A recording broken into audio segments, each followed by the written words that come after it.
Renee Carlson. Noreen Gilstrap. Arena Thompson. Greg Carlson. Alex Muschin. Noah Muschin. George Thompson.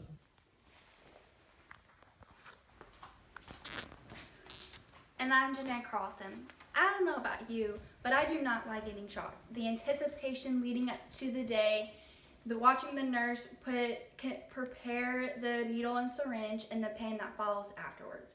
I had a terrible experience with shots when I had to get 3 shots in one day for college. The pain that followed behind it was unbearable. I was unable to lift up my arms and put on my own shirt for 2 days straight. This experience inspired me to look to see if there is development of a new way of getting pain-free vaccinations. What if I told you in 12 years or so that we will be in a world of pain-free vaccinations? All thanks to Mark Kendall. Mark Kendall is a biomedical engineer who graduated from the Queensland University in Australia. After graduating, he set out on his career of aerodynamics at Oxford University. In 2004, he was approached by a man with an idea of rocket technology to fire vaccines into our skin. 15 years later, Mark Kendall is pushing beyond the gene gun technology and creating the nanopatch.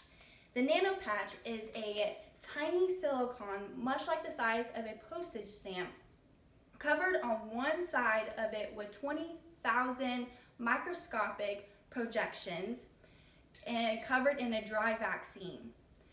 Once attached to the skin, the projections are able to breach past the outer layer of your skin called the stratum corneum, which is your dead skin cells that protects you from